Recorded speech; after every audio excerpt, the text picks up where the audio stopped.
Dapat meron po tayong declaration at ilagay natin sa ating mindset sapagkat si Kristo ang siyang larawan at bilang example ng Diyos Ama para sa atin. Kaya sinabing dito, who is being a very nature of God did not consider equality with God but something to be used to be own advantage. Hindi niya ipinantay ang kanyang sarili sa Diyos. Sa book of Isaiah po, si Satanas ay pinapantay niya ang kanyang sarili sa Diyos. Subalit si Kristo ay ibinaba niya ang kanyang sarili. 2,000 years ago, ang sabi ng Bible na si Jesus ay kapantay ng Diyos ay hindi siya pinilit ang kanyang sarili pumantay sa Diyos bagkos ibinaba niya ang kanyang sarili at nagmistulang tao. Number 1, ang sabi po ganyan, consecrated to humble himself. Ito po pala ang susi ni Kristo. Bago tayo maranasan ng promotion, minsan dumaraan muna tayo sa humiliation. Sabing ganyan, 7 bagay, ganyan, consecrate to humble himself in your relationship with God. No? Sinabing ganyan. Consecrate to humble himself. Sinabi po sa verse 5, at ibinaba niya ang kanyang sarili sapagkat itinuring niya na siya po'y isang alipin. My God, ito po ng Panginoon. Ang nagsulat po nito ay si Apostol Pablo na pinakamagaling na apostle na kung saan nag-aral kay Gamaliel. Subalit nung na-encounter niya ang Panginoong Jesucristo, sabi niya, gayahin niyo ako kung paano ko ginaya si Kristo. Bilang tayo mga J-Brim family, kaya tayo naging J-Brim family, hindi tayo naging magpamilya sa pamamagitan ng dugo. Naging magpamilya tayo sapagkat tinanggap natin si Kristo. At kung tinanggap natin si Kristo, yung aral ni Kristo, yung turo ni Kristo, ay dapat na ina-adapt natin. Hindi ang turo ko. Hindi ang turo ng mga ibang tao. Kung hindi ang sumasampalataya kay Kristo, ang turo lamang ni Kristo ang dapat sundin. Kaya siya nagbigay ng halimbawa. Ito ang regalo ng Ama mula sa langit. Ang ibig sabihin, ang Diyos unlimited. Ang Diyos is limitless. Ang Diyos ay pinakamayaman sa balat ng lupa na si Kristo Jesus. Subalit, isinilang sa isang sabsaban. Isinilang sa isang village na tinatanggihan ng tao. Bakit sa sabsaban, no? Tanatanong natin. Ang dami-daming magagandang hotel 2,000 years ago, baka wala nga sa atin ipinanganak doon. Alam niyo po ba, ang sabsaban ay pinakamarumi, doon ay andun ang higaan ng mga hayop, kainan ng mga hayop at dumi ng hayop. Subalit yung sabsaban na yon na tinirahan ng ating pinanganakan ng ating ng Panginoong Jesucristo ay sumisimbolo na sabsaban ng puso mo at puso ko. Na sa sandaling ipanganak si Kristo, sa puso mo anuman ang dumi ng puso mo yan, ay kaya niya itong linisin. Kaya niya itong paputiin na kasimputin ng niebe. Ang sabi ng isang retired police na nakakilala ko, Pastor, ang dami ko ng kinatay. Ang dami ko ng pinatay sapagkat hindi ko pa nakikilala ang Panginoon. Subalit kaya pa ba akong patawarin ng aking Panginoon? Kung ang kasalanan mo man ay kasilaki ng barko, ang pag-ibig ng Diyos ay kasinlawak ng karagatan. Palakpakan po natin ang Panginoon. Kaya kung ano man ang iyong sinasapit ngayon, malaking insulto talaga sa Diyos Ama. Ibinigay niya na nga yung kanyang anak, tapos mararanasan mo pa ang kahirapan, mararanasan mo pa ang sakit at karamdaman, mararanasan mo pa ang pagka-bandage. Ayaw ng Diyos Ama yan, masakit sa isang ama. Kung ikaw ang isang ama, makikita mo ang iyong anak na naghihirap, masakit sa puso niya yan.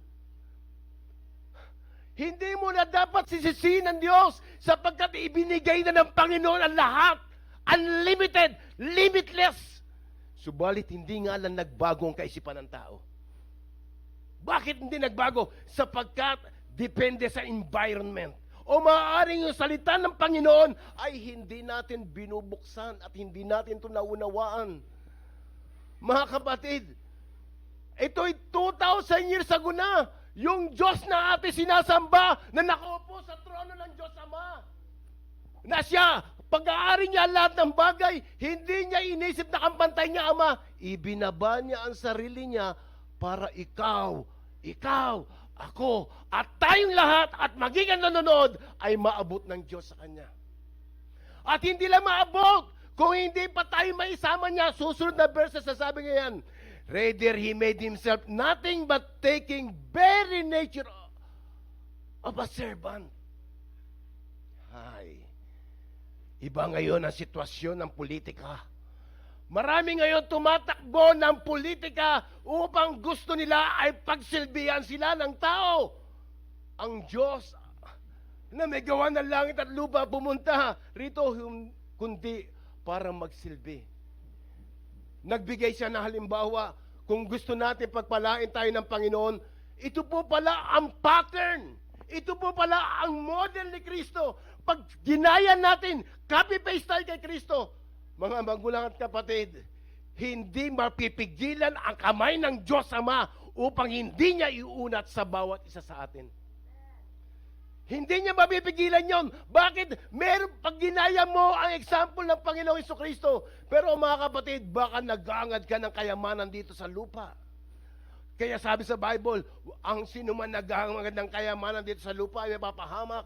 Huwag kang tumingin ng mga bagay dito sa pangsamantala kung hindi mga bagay na pangwalang hanggan. Hindi naman masama na mayroon ka. Pero hindi kinakailangan na doon ka nakapokus. Sapagkat kahit pinakamayaman ka, kahit ang bigay nila yung mayayaman, kahit magbigay ng bahay, magbigay ng kotse, subalit pag wala silang Kristo, wala pa rin J-O-Y.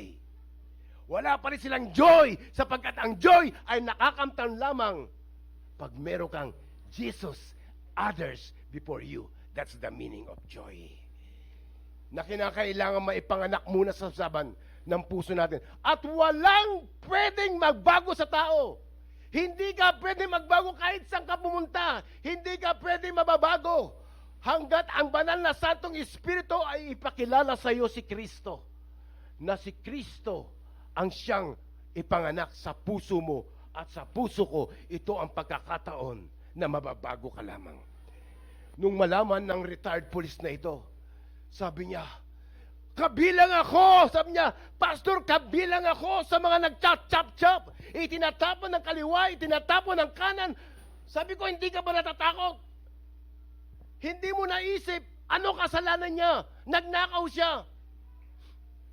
Ang tao ay nagnakaw na magbagay nito. Anong karapatan mo naman magnakaw ng buhay ng tao? Meron ba tayong karapatan magnakaw ng buhay ng tao? Huwag kang papatay, sabi ng Panginoon, sapagkat kawangis ng Diyos ang tao. Sabi niya, Pastor, hindi ko po alam kasi yan ang kalakaran. Subalit pinagsisisihan ko na po. Nung una, natatakot ako, subalit naging nakasanayan na sa dami. Subalit, napakaganda ng programa ngayon ng mga pulisya sapagkat ngayon sila ay may takot na sa Panginoon. Kita po natin, ang ating Panginoong Jesucristo ay nagsilbi like a servant. Bakit ibig sabihin like servant? Si Kristo ay kumain sa mahihirap.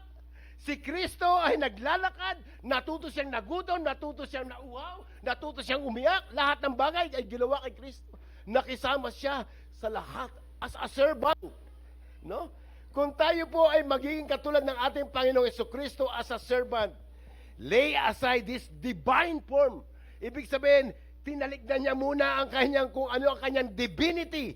Hindi niya to inisip. Ang sabi po sa verse 6, whom being a very nature of God did not consider equality with God something to be used to His own advantage. At ang pangatlo na makita po natin na humiliation na nangyari kay Kristo, made Himself of no reputation.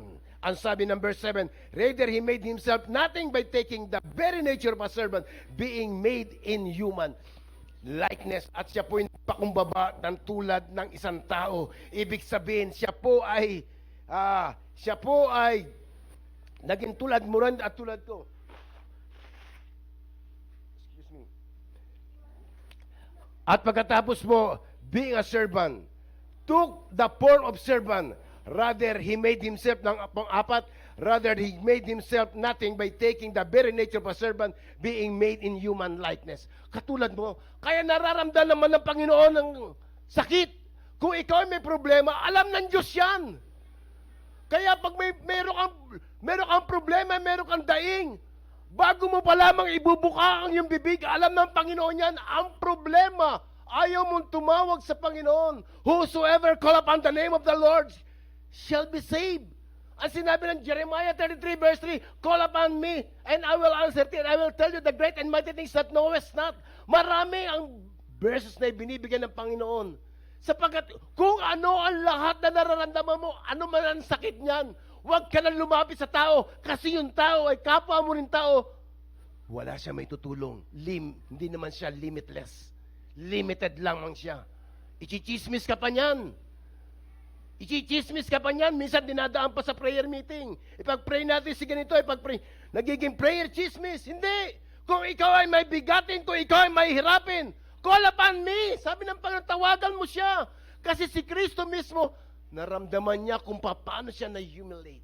Naramdaman niya kung paano siya pinahirapan. Naramdaman niya kung paano siya, tulad mo at tulad ko, kaya siya nga, bilang isang tao, paano kung ano nararamdaman mo at nararamdaman ko, ay alam niya. Ito ang regalo ng ating Ama. Ito ang dahilan. Bakit may Pasko? The reason of this season. Because of JESUS. Hindi tayo specific sa date. Ang mahalaga, si Kristo ay dumating sa lahat ng tao. Ilocano ka man, Bicolano ka man, Italiano ka man, kahit sino ka. Ang problema, hindi nila tinatanggap. 30 taon na ako nanirahan sa Muslim community. Hindi ko masisisi kung sila ay ganon. Bakit ayun na lang naging tradisyon nila? Hindi ako magtataka doon sa India kung paano sila mga Hinduism, paano ang Chinese Buddhism, sapagkat ay nakakristal na. Subalit tayo, nakakilala sa Panginoong Jesucristo, kinakailangan ay lumago. Kaya nga mayroong kulay green. Alam niyo po ba ang green? Pag green ito ay buhay na buhay. Ibig sabihin lumalago. Kaya hindi natin nagiging sagana tayo sa lahat ng bagay sapagkat hindi tayo lumago saan? Sa salita ng Diyos. Mamamatay kang mahirap, nabuhay kang mahirap at mamamatay kang mahirap. Bakit? Hindi mo dinilig ang iyong buhay na salita ng Diyos. Hindi mo ginaya ang larawan ni Kristo rito. Nagpakumbaba siya. Ang nagpapakumbaba ang siyang iaangat ng Diyos. 1,000 labor is a day of favor sa Panginoon. Kaya inyang ingat, sabi sa number 5, was made his likeness of men. Naging katulad mo nga at naging katulad ko. Ayan yung pang-5. At ang panghanin, humble himself and being found appearance as a man. He humbled himself, becoming an obedient to, become obedient of the death. Death. Grabe ang torture ng Roman Empire. Naalaman ni Nero ang pinakamatinding kamatayan, yung unti-unti kang namamatay. Biro mo hanggang sa cross. Kaya nga siya, nakapako dyan, hihikbik ang ganon. Nararamdaman ni Kristo yung sakit at hirap. No? Hanggang sa kamatayan, ibinigay niya ang kanyang sarili. Bakit? Para tayong lahat ay maranasan natin yung regalo ng Ama upang tayo ay magkaroon ng kalayaan, magkaroon ng kapayapaan, magkaroon ng kasaganaan, at higit sa lahat magkaroon ng buhay na walang hanggan. Sa mga taong tumatanggap sa Kanya at hindi yung nagpapanggap sa Kanya. May pagkakaiba po yun, mga kapatid. Individual tayong haharap sa Diyos. Hindi ito pakyawan na pag pumasok ka sa JBRM Church, ligtas ka na. Hindi tayo ganon. Maliligtas lamang ang isang tao kung tinanggap mo at naunawaan mo ang salita ng Diyos at papasukin mo. Kahit pumasok ka dito, hindi ka maliligtas. Pwede kami magpahayag ng kaligtasan. Subalit ang kaligtasan na nagmumula lamang kay Kristo. Pwede kang mangaral ng kaligtasan. Ang kaligtasan ay ang tao na naunawaan niya na si Kristo ay regalo ng Diyos Ama at handa niyang tanggapin na namatay sa krus ng Kalbaryo hanggang sa kamatayan. At tatanggapin mo ito. Ano tinatanggap mo? Tinatanggap mo na si Kristo ang nagbayad ng iyong kasalanan. The wages of sin is death. Kaya nga wages, ang kabayaran ng kasalanan ay kamatayan. Ang pinambayad ay walang iba kundi kamatayan ni Kristo until death. Yan po ang pagkakaiba sa Muslim tsaka sa Kristiyano. Sa kanila sasabihin, yung pinako sa krus, nagkaroon ng substitute. Hindi yun. Kaya ngayon, yung ginagawa pa rin nila na sa Book of Deuteronomy, pinapractice pa nila. Pero sa mga taong makakaunawa, kaya ikaw at ako ay naligtas sapagkat hindi ka sumapi dito kung hindi naunawaan mo, yung kaisipan mo ay si Kristo pala nagpakumbaba. Ibinigay niya at inalay niya ang kanyang buhay para sa tao, para sa akin. Bakit niya inalay? Para ikaw magkaroon ng buhay na walang hanggan. At kung ikaw naman nagkaroon ng buhay na walang hanggan, at ako ay nagkaroon ng buhay na walang hanggan, gagayahin natin ang Panginoon. Ito pala ang example ng Ama.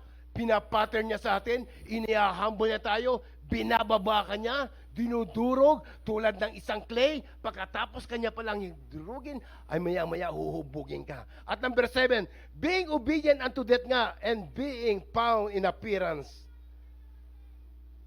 himself by becoming obedient death, even death of the cross. Hanggang sa kamatayan sa cross. No? Alam niyo po ba, maging yung first century Christian, alam mo ginagawa ni Kristo, ni Nero, nung kapanahunan na yon? Pero hindi sila sinuko yung kanilang pananampalataya. Yung mga batang sanggol, ilalagay nila, may amoy ng hayop, pagkatapos ilalagay nila doon sa Colosseum para lamang lapain. Sabing ganyan, hindi kami natatakot sa pumapatay ng katawan kung hindi kami matatakot kami sa pumapatay ng kaluluwa at espiritu. Palapakan po natin ang Panginoon. Sabihin po natin, I am blessed! Ito po yung 7 step in His humiliation. Pagkatapos naman yung 7 steps, being obedient unto death, no, yung pinaka natin, sa 7 step in His exaltation. Kung papaano 7 beses ay pababa, ito naman 7 beses pataas. Prepare, mag-seatbelt na tayo mga kapatid. Ang sabi pong ganyan sa verse 21 ng Ephesians, for above all principalities and power and mighty and dominion and every name, that in name not only His age but also that which is to come ay ibinigay sa ating Panginoong Jesucristo. God is highly exalted. No? Bakit in-exalt ang ating Panginoong Jesucristo? Sapagkat siya po ay nagpakumbaba. Kaya kung tayo po pala ay natututong magpakumbaba, kasi minsan maraming mga kabataan nagre-rebelde sa mga magulang, tinuturuan, lumalayas. Ano nangyayari? Lumalayas ng gabi, napapahamak. Naalala ko kasi sa Saudi, maraming mga domestic helper doon. Pag hindi lamang nila nagustuhan ng isang bagay, takas agad. Biro mo, 100 kilometers sasakay doon sa tangke. Alam mo yung tangke na lagay ng tubig, nakatago ron para lamang tumakbo sa kabilang lugar sa isang city, sapagkat ayaw niya yung amo niya na yun, ang mangyayari pa, minsan nare-rape pa. Bakit?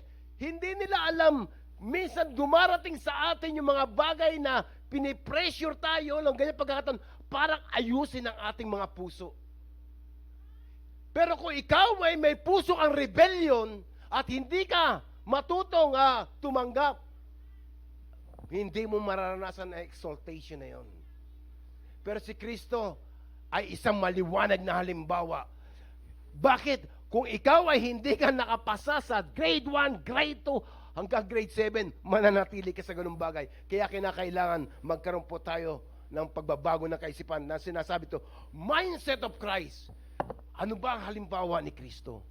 Kay Kristo tayo tumingin, huwag kang titingin kay pastor, huwag kang titingin kay pastora, huwag kang titingin sa elder sapagkat silang tao ay makasalanan din. Kaya nga sila lumalapit din sa Panginoon sapagkat alam nila wala silang magagawa kung hindi lalapit din sa Panginoon. Dapat ang mindset natin, ano ba ang halimbawa ni Kristo? Yun ang ating gagayahin. Kasi kung nakatingin kayo sa mga leader, nakatingin kayo, at pag sila nagkamali, pati kayo babagsak. Para wag tayo bumagsak, kinakailangan maging malakas tayo. Look unto Jesus, the author and the finisher of our faith. Ito palang ginawa ng aking Panginoon Jesucristo. Magiging halimbawa ko, susundin ko siya. Ano man sakit, ano man hapdi. Sapagkat one day, i-exhort ka ng Panginoon. Number 2, gave him a name above all name. Pangalawa, anong ginawa sa ating Panginoong Jesucristo?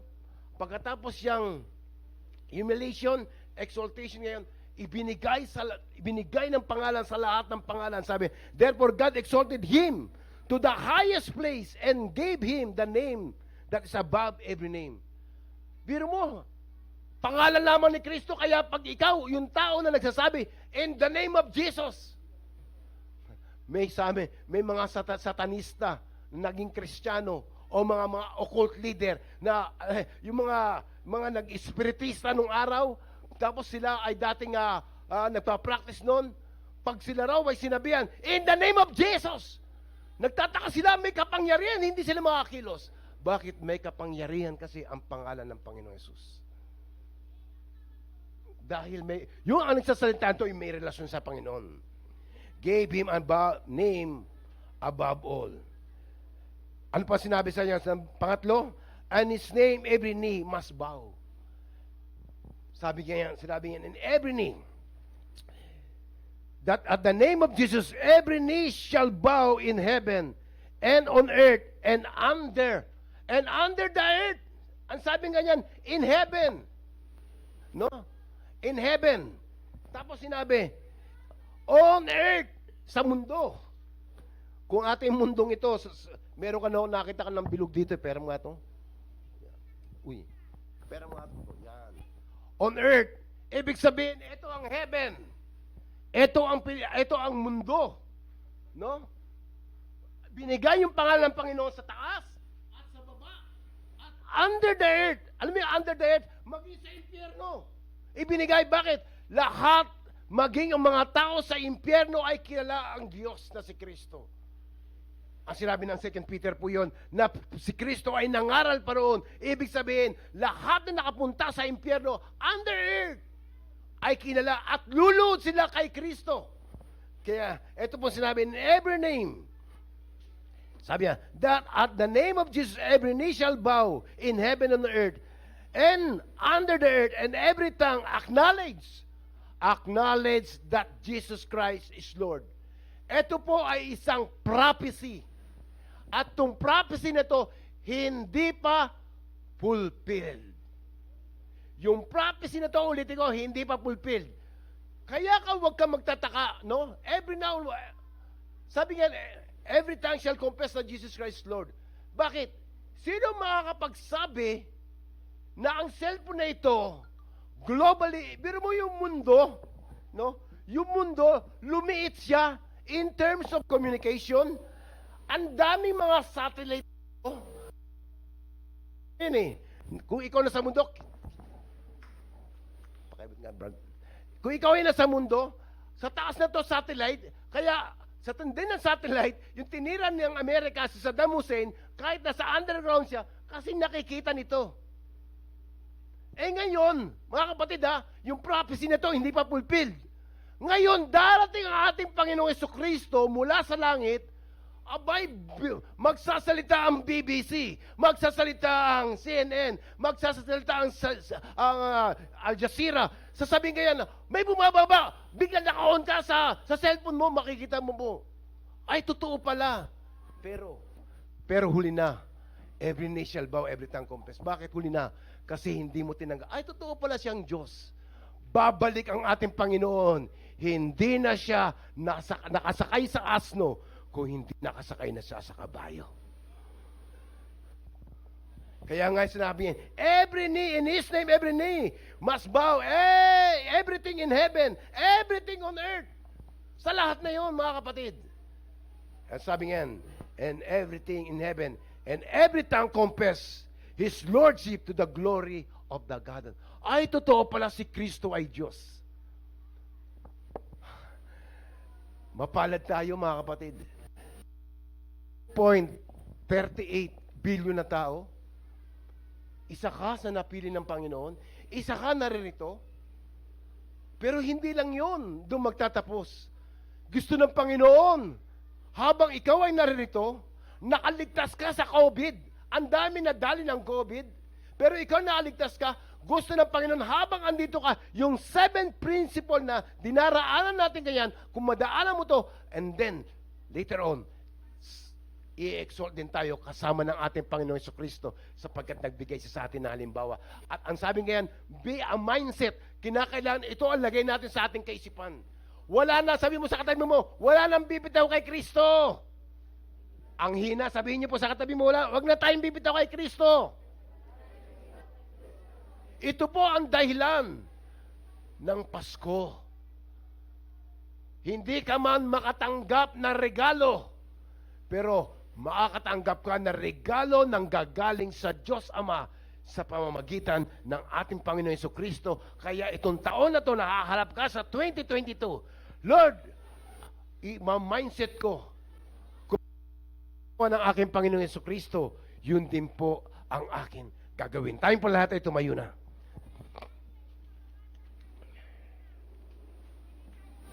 Tayo po umawit sa Panginoon.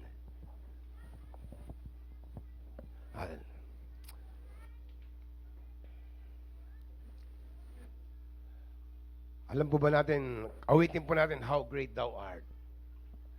Sige po.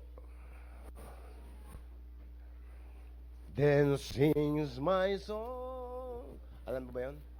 Aileen?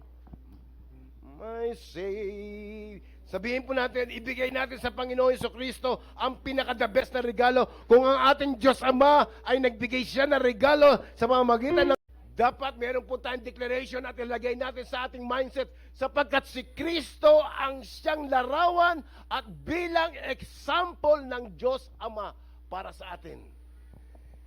Kaya sinabing dito, who is being a very nature of God did not consider equality with God but something to be used to be own advantage. Hindi niya ipinantay ang kanyang sarili sa Diyos. Sa book of Isaiah po, si Satanas ay pinapantay niya ang kanyang sarili sa Diyos. Subalit si Kristo ay ibinaba niya ang kanyang sarili. 2,000 years ago, ang sabi ng Bible na si Jesus ay kapantay ng Diyos ay hindi siya pinilit ang kanyang sarili pumantay sa Diyos bagkos ibinaba niya ang kanyang sarili at nagmistulang tao. Number 1, ang sabi po ganyan, consecrated to humble himself. Ito po pala ang susi ni Kristo.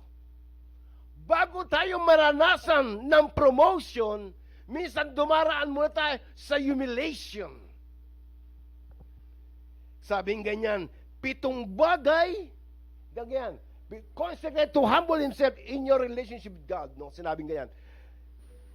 Consecrate to humble himself. Sinabi po sa verse 5, at ibinaba niya ang kanyang sarili sapagkat itinuring niya na siya po'y isang alipin. My God, ito po ng Panginoon. Ang nagsulat po nito ay si Apostle Pablo na pinakamagaling na apostle na kung saan nag-aral kay Gamaliel. Subalit nung na-encounter niya ang Panginoong Jesucristo, sabi niya, gayahin niyo ako kung paano ko ginaya si Kristo. Bilang tayo mga J-Brim family, kaya tayo naging J-Brim family, hindi tayo naging magpamilya sa pamamagitan ng dugo. Naging magpamilya tayo sapagkat tinanggap natin si Kristo. At kung tinanggap natin si Kristo, yung aral ni Kristo, yung turo ni Kristo, ay dapat na ina-adapt natin. Hindi ang turo ko. Hindi ang turo ng mga ibang tao. Kung hindi ang sumasampalataya kay Kristo, ang turo lamang ni Kristo ang dapat sundin. Kaya siya nagbigay ng halimbawa. Ito ang regalo ng Ama mula sa langit. Ang ibig sabihin, ang Diyos unlimited. Ang Diyos is limitless. ang Diyos ay pinakamayaman sa balat ng lupa na si Kristo Jesus. Subalit, isinilang sa isang sabsaban. Isinilang sa isang village na tinatanggihan ng tao. Bakit sa sabsaban, no? Tanatanong natin. Ang dami-daming magagandang hotel 2,000 years ago, baka wala nga sa ating ipinanganak doon. Alam niyo po ba, ang sabsaban ay pinakamarumi. Doon ay andun ang higaan ng mga hayop, kainan ng mga hayop at dumi ng hayop. Subalit yung sabsaban na yon na tinirahan ng ating pinanganakan ng ating ng Panginoong Jesucristo ay sumisimbolo na sabsaban ng puso mo at puso ko. Na sa sandaling ipanganak si Kristo, sa puso mo anuman ang dumi ng puso mo yan, ay kaya niya itong linisin.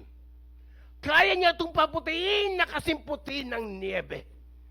Ang sabi ng isang retired police na nakakilala ko, Pastor, ang dami ko nang kinatay. Ang dami ko nang pinatay sapagkat hindi ko pa nakikilala ang Panginoon.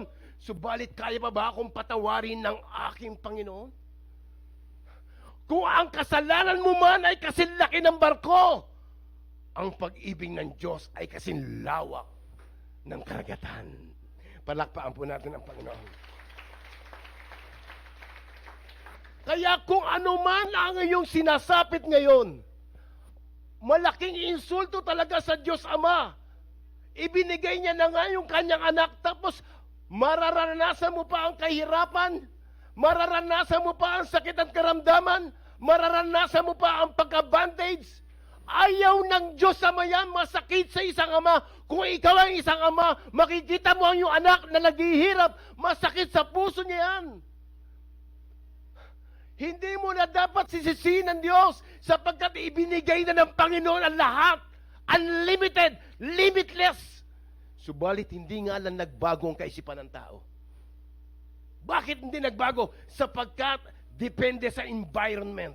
O maaaring yung salita ng Panginoon ay hindi natin binubuksan at hindi natin ito naunawaan.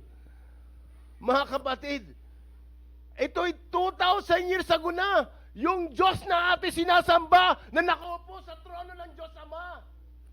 Na siya, pag-aari niya lahat ng bagay, hindi niya inisip na kampantay niya Ama. Ibinaba niya ang sarili niya para ikaw, ako, at tayong lahat at maging nanonood ay maabot ng Diyos sa Kanya.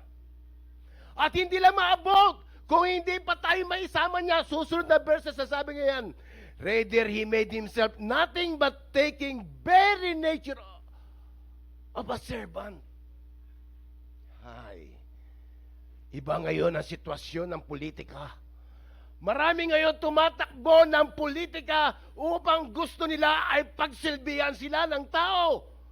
Ang Diyos na may gawa ng langit at lupa pumunta rito kundi para magsilbi.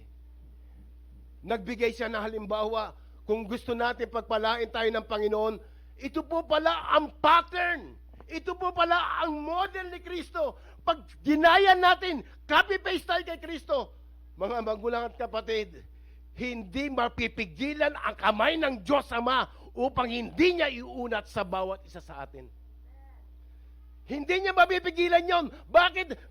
Pag ginaya mo ang example ng Panginoong Jesucristo, pero mga kapatid, baka nag-aangad ka ng kayamanan dito sa lupa. Kaya sabi sa Bible, ang sino man nag-aangad ng kayamanan dito sa lupa ay mapapahamak. Huwag kang tumingin ng mga bagay dito sa pangsamantala kung hindi mga bagay na pangwalang hanggan. Hindi naman masama na mayroon ka. Pero hindi kinakailangan na doon ka nakapokus. Sapagkat kahit pinakamayaman ka, kahit ang bigay nila yung mayayaman, kahit magbigay ng bahay, magbigay ng kotse, subalit pag wala silang Kristo, wala pa rin J-O-Y. Wala pa rin silang joy, sapagkat ang joy ay nakakamtan lamang pag meron kang Jesus, others before you. That's the meaning of joy. Na kinakailangan maipanganak muna sa saban ng puso natin. At walang pwedeng magbago sa tao. Hindi ka pwedeng magbago kahit saan ka pumunta. Hindi ka pwedeng mababago. hanggat ang banal na Santong Espiritu ay ipakilala sa iyo si Kristo. Na si Kristo ang siyang ipanganak sa puso mo at sa puso ko. Ito ang pagkakataon na mababago ka lamang. Nung malaman ng retired police na ito, sabi niya, kabilang ako, sabi niya, Pastor, kabilang ako sa mga nag-chop-chop-chop. Itinatapon ng kaliwa, itinatapon ng kanan. Sabi ko, hindi ka ba natatakot? Hindi mo naisip, ano kasalanan niya? Nagnakaw siya. Ang tao ay nagnakaw na magbagay nito. Anong karapatan mo naman magnakaw ng buhay ng tao? Meron ba tayong karapatan magnakaw ng buhay ng tao? Huwag kang papatay, sabi ng Panginoon, sapagkat kawangis ng Diyos ang tao. Sabi niya, Pastor, hindi ko po alam kasi yan ang kalakaran. Subalit pinagsisisihan ko na po. Nung una natatakot ako, subalit naging nakasanayan na sa dami. Subalit, napakaganda ng programa ngayon ng mga pulisya sapagkat ngayon sila ay may takot na sa Panginoon. Kita po natin, ang ating Panginoong Jesucristo ay nagsilbi like a servant. Bakit ibig sabihin like servant? Si Kristo ay kumain sa mahihirap. Si Kristo ay naglalakad. Natuto siyang nagutom, natuto siyang nauhaw, natuto siyang umiyak. Lahat ng bagay ay ginawa kay Kristo. Nakisama siya sa lahat as a servant. No? Kung tayo po ay magiging katulad ng ating Panginoong Jesucristo as a servant, lay aside this divine form.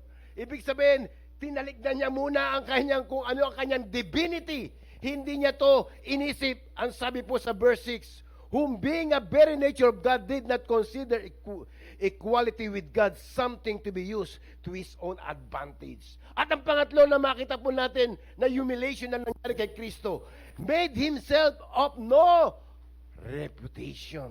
Ang sabi ng verse 7, rather He made Himself nothing by taking the very nature of a servant, being made in human likeness. At siya po ay nagpakumbaba ng tulad ng isang tao. Ibig sabihin, siya po ay naging tulad mo rin at tulad ko. Excuse me.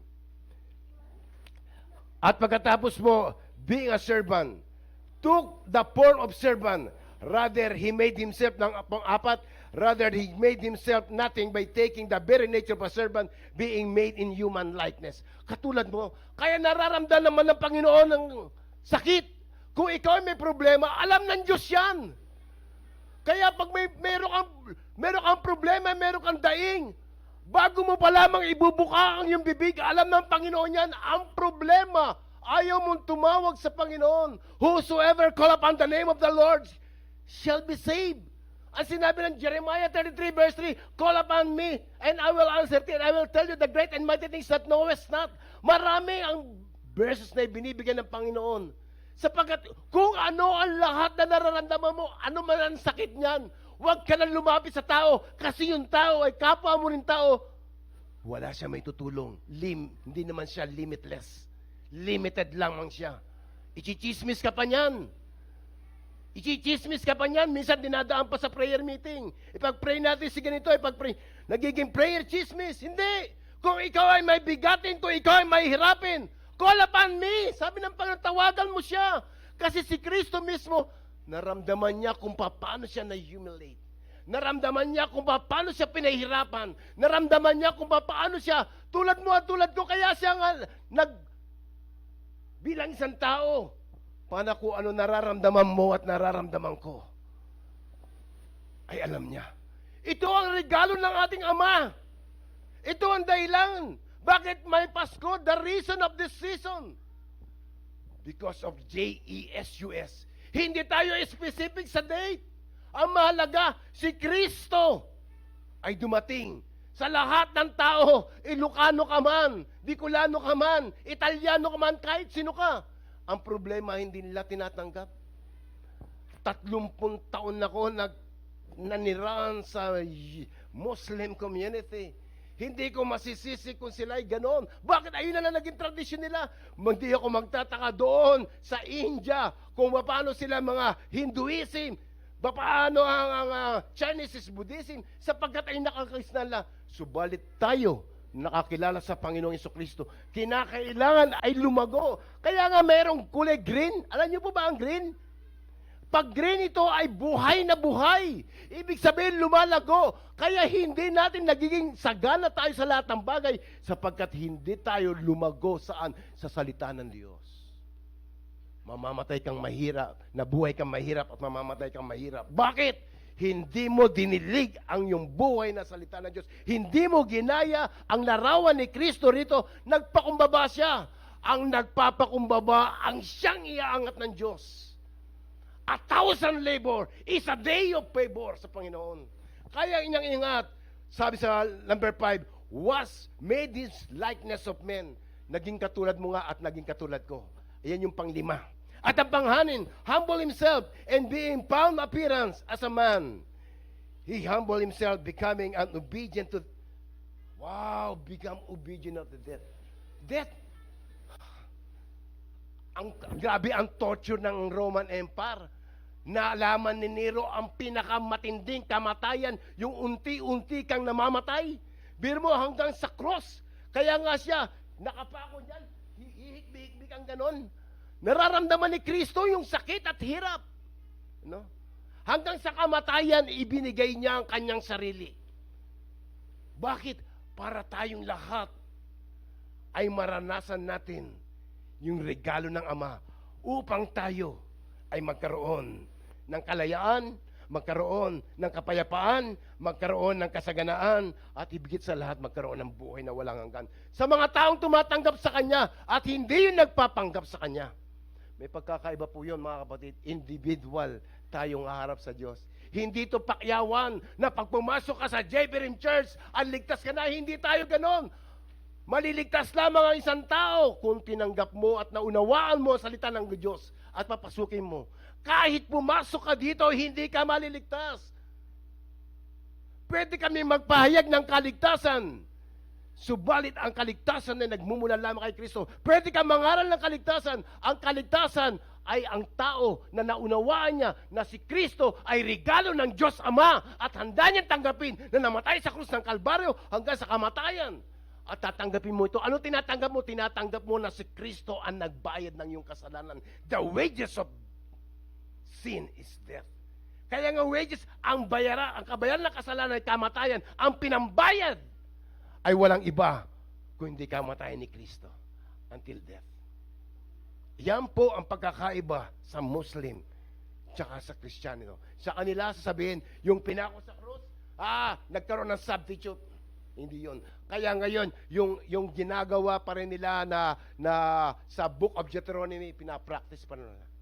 Pero sa mga taong makakaunawa, kaya ikaw at ako ay naligtas sapagkat hindi ka sumapi dito kung hindi naunawaan mo, yung kaisipan mo ay si Kristo pala nagpakumbaba. Ibinigay niya at inalay niya ang kanyang buhay para sa tao, para sa akin. Bakit niya inalay? Para ikaw magkaroon ng buhay na walang hanggan. At kung ikaw naman nagkaroon ng buhay na walang hanggan, at ako ay nagkaroon ng buhay na walang hanggan, gagayahin natin ang Panginoon. Ito pala ang example ng Ama. Pinapattern niya sa atin, iniahumble niya tayo, binababa ka niya, dinudurog tulad ng isang clay, pagkatapos kanya palang durugin, ay maya-maya huhubugin ka. At number 7, being obedient unto death nga, and being found in appearance, himself by becoming obedient death, even death of the cross. Hanggang sa kamatayan sa cross. No? Alam niyo po ba, maging yung first century Christian, alam mo ginagawa ni Kristo, ni Nero, nung kapanahunan na yon? Pero hindi sila sinuko yung kanilang pananampalataya. Yung mga batang sanggol, ilalagay nila, may amoy ng hayop, pagkatapos ilalagay nila doon sa Colosseum para lamang lapain. Sabing ganyan, hindi kami natatakot sa pumapatay ng katawan kung hindi kami matatakot kami sa pumapatay ng kaluluwa at espiritu. Palapakan po natin ang Panginoon. Sabihin po natin, I am blessed! Ito po yung 7 step in His humiliation. Pagkatapos naman yung 7 steps, being obedient unto death, no, yung pinang natin, sa 7 step in His exaltation. Kung papaano 7 beses ay pababa, ito naman 7 beses pataas.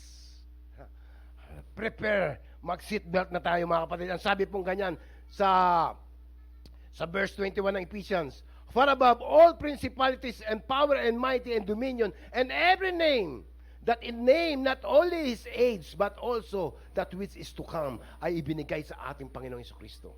God is highly exalted. No? Bakit in-exalt ang ating Panginoong Jesucristo? Sapagkat siya po ay nagpakumbaba. Kaya kung tayo po pala ay natututong magpakumbaba, kasi minsan maraming mga kabataan nagre-rebelde sa mga magulang, tinuturuan, lumalayas. Ano nangyayari? Lumalayas ng gabi, napapahamak.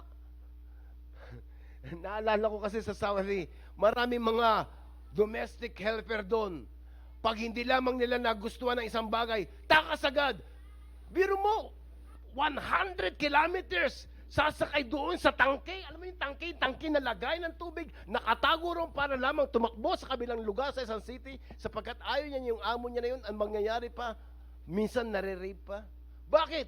Hindi nila alam.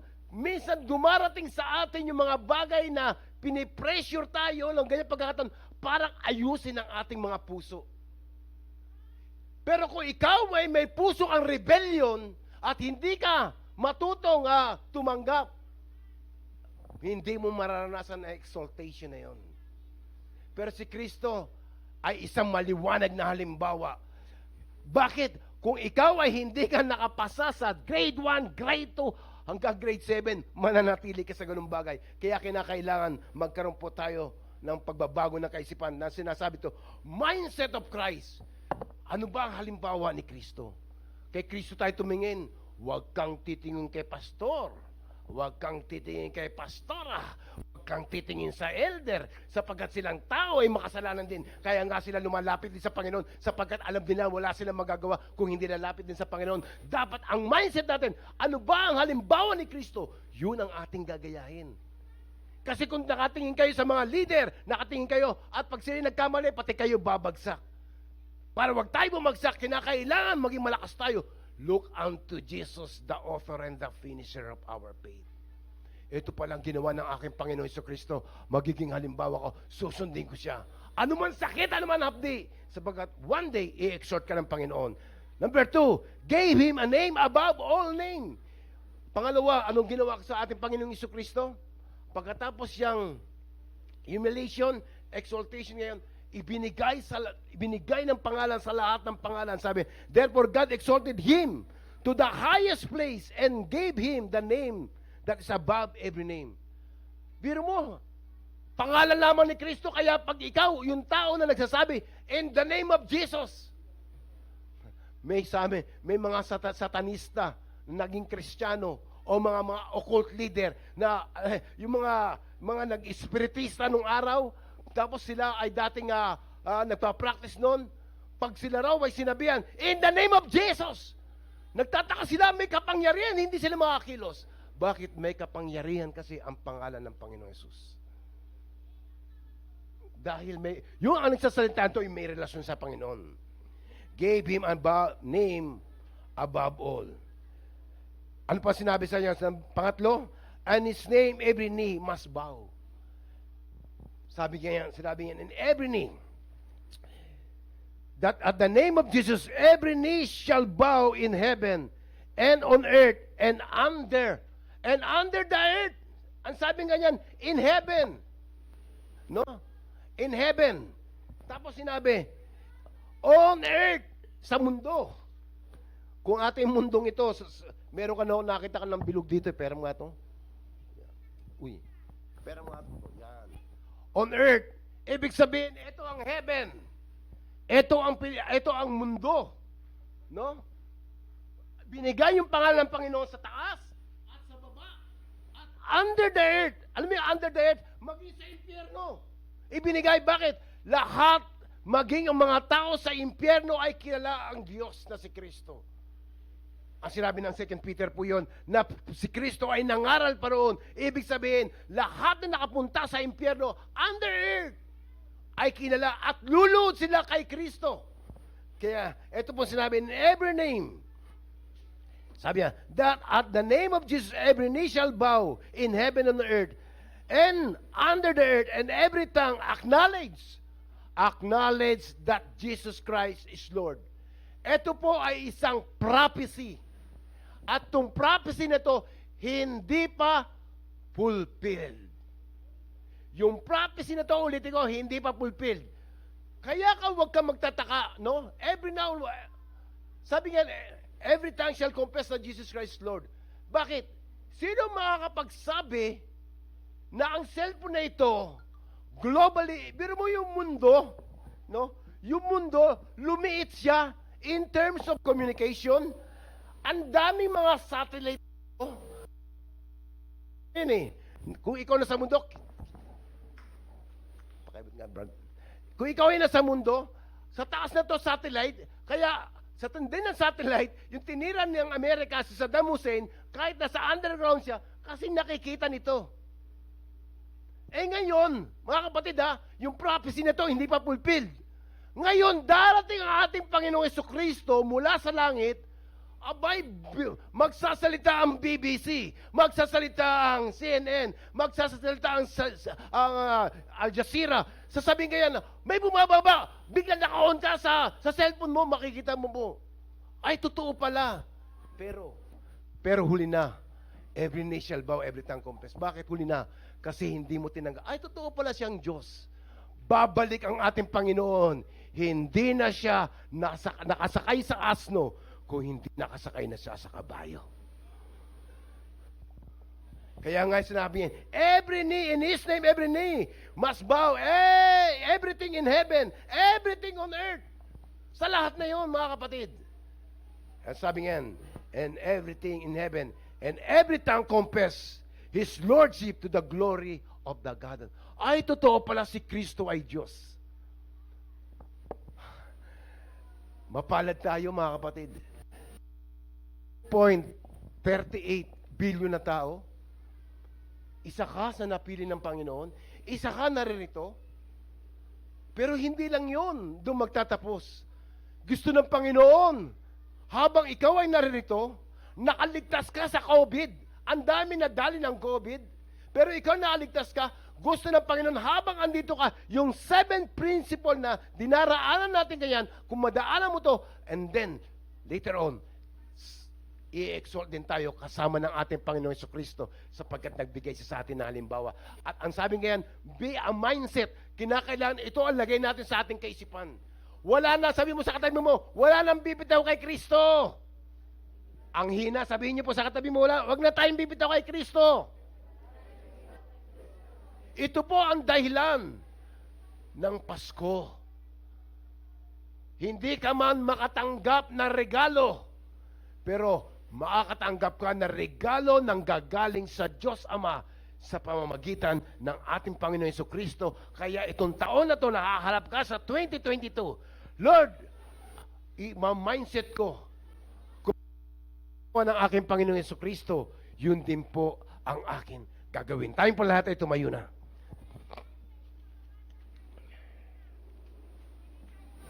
Tayo po umawit sa Panginoon.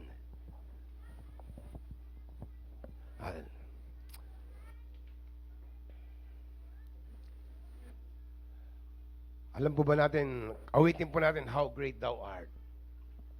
Sige po. Then sings my song. Alam po ba yun? Aileen? My Savior. Sabihin po natin, ibigay natin sa Panginoon Jesucristo ang pinaka-the best na regalo. Kung ang ating Diyos Ama ay nagbigay siya na regalo sa pamamagitan ng